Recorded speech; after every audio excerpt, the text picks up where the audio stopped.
ओम ब्रह्म सत्यम सर्वाधार सत्योपदेश अमृत। विषय संसार कर्म भूमि है। अध्याय संख्या 41। पुस्तक जीवन गाथा भाग 2। सद्गुरुदेव जी फरमाते हैं, जन्म से लेकर मरने तक जीव कुछ ना कुछ करता रहता है। सब शरीरधारी जिया जंत कर्म चक्र में रात दिन लगे रहकर शारीरिक यात्रा का समय व्यतीत कर जाते हैं। और जीवों को छोड़ो, सिर्फ इंसानी जामे का ही विचार करो। किस कदर यह कर्म यंत्र से ग्रसा हुआ है। इसे कोई होश नहीं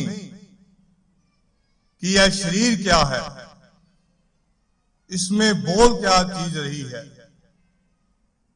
पैदा होकर आखिर खत्म हो जाता है, मगर इसे पता ही नहीं लगता कि आना किधर से हुआ है और किधर जा रहा है।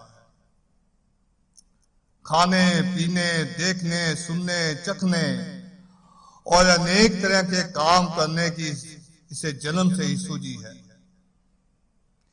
इसे यह भी पता है कि यह कर्म नेक है, यह कर्म बद है। नेकी बदी सबका इससे इल्म है। मानुष का जन्म बड़ा श्रेष्ठ है। इस जामे के जरिए इस परम तत्व अविनाशी परमात्मा की प्राप्ति कर सकता है। मगर नित ही शरीर के पलायन होकर ऐसा अज्ञानता में गर्क हो गया है कि इसे अपने प्राय का भेद पता ही नहीं लगता। लोभ मोह वश होकर अनेक तरह के कुकर्म भी कर जाता है। जीव कई तरह के शरीर को धारण क्यों ना करे, हर जगह हर समय हर शरीर में से सुख भी और दुख भी मिलते रहते हैं। अपना अपना प्रारब्ध कर्म हर शरीरधारी को ऊंचा नीचा ले जाता है। ईश्वर ने विचार के वास्ते बुद्धि दे रखी है।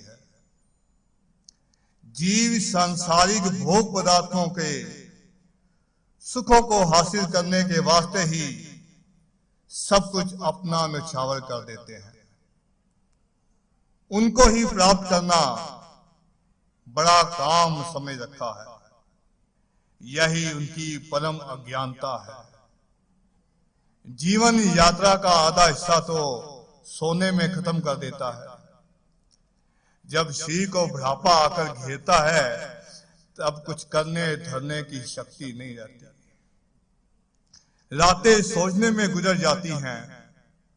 उस कर्म चक्र में जकड़ा हुआ जीव दुख पर दुख सहता हुआ हर समय बेजारी में गुजारने लगता है।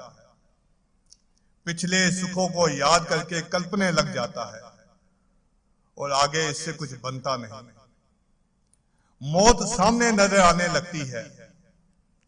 जो जीवन में माल धन इकट्ठा किया था, उसे पुत्र कलत्र बर्बाद करने लग जाते हैं।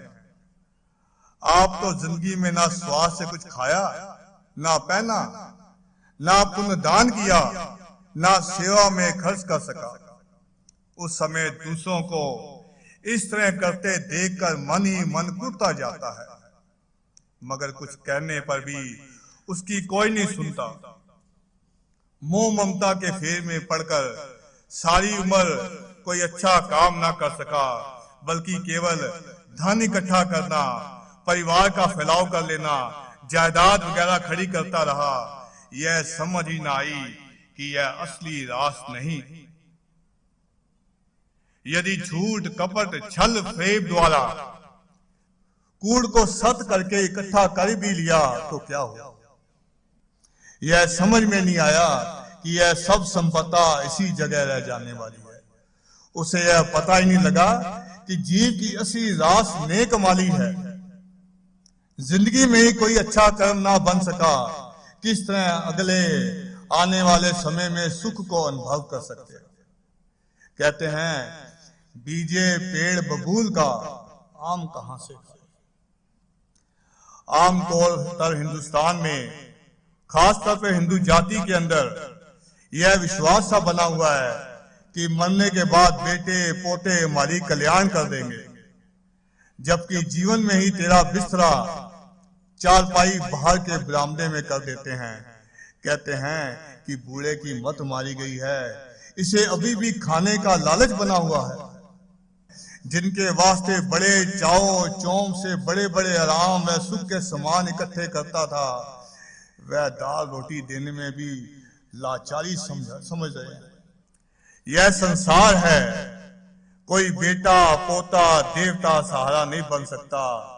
जब मरता है पीछे घोड़ों पर चढ़कर चोरियां झुलाते हैं, बड़े बड़े आला कपड़े मुर्दे पर डालकर बाजार से गुजरते हैं ताकि दुनिया वाले वाह वाह करें। जिंदगी में तो इसे पूछा तक ना, मर गया बाजे गाजे शुरू कर दिए। यह बातें आम रोजाना देखने में आ रही हैं। जीवन में ही जो कुछ किया, जब तप सेवा सिमरन पुण्य दान, अच्छे से अच्छा कर्म ही इसकी सहायता करने वाले हैं। जो यह समझते हैं 4 रोजा यह शारीरिक यात्रा है, इसमें कुछ भला कर्म करने से ही कल्याण हो सकती है, वही बेहोश बुद्धि वाले हैं, जो ठीक समझकर ठीक ही चलते हैं। ऐसे भी बेहोश बुद्धि वाले जीव संसार में बहुत हैं, जो बगैर सोचे समझे ही चलते हैं। कई जीव ऐसे भी संसार में होते हैं जो समझते ठीक हैं, मगर करते वक्त लोभ मोह के वश होकर गलत कर्म कर जाते हैं। स्वतंत्र बुद्धि वाला पुरुष यही है जिसने ठोक बजाकर सत्य को समझा है और चलते समय इससे भी ज्यादा होशमंदी से सत्य में दृढ़ होने का यत्न करता है। यही बड़ी अकल वाला पुरुष है। जब तक अविनाशी तत्व में पूर्ण निश्चय नहीं बैठ जाता, तब तक कैसे आगे कदम चल सकता है। दीन दयाल ही सब जीवों को निर्मल बुद्धि बख्शे, ताकि अपने भले बुरे का अच्छी तरह विचार कर सके। जितना समय शरीर ने अब तक भोगों को भोगा है, वह तो समझो काल के मुख में चला ही गया।